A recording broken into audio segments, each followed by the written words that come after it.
Welcome to Fresh Sprouts Guide to growing your own sprouts in your kitchen all year round.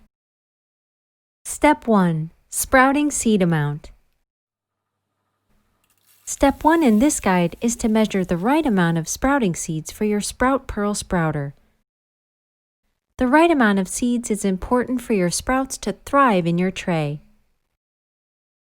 You can see on the back of the Sprout Pearl manual how many grams of seeds you need for each half of the seed tray.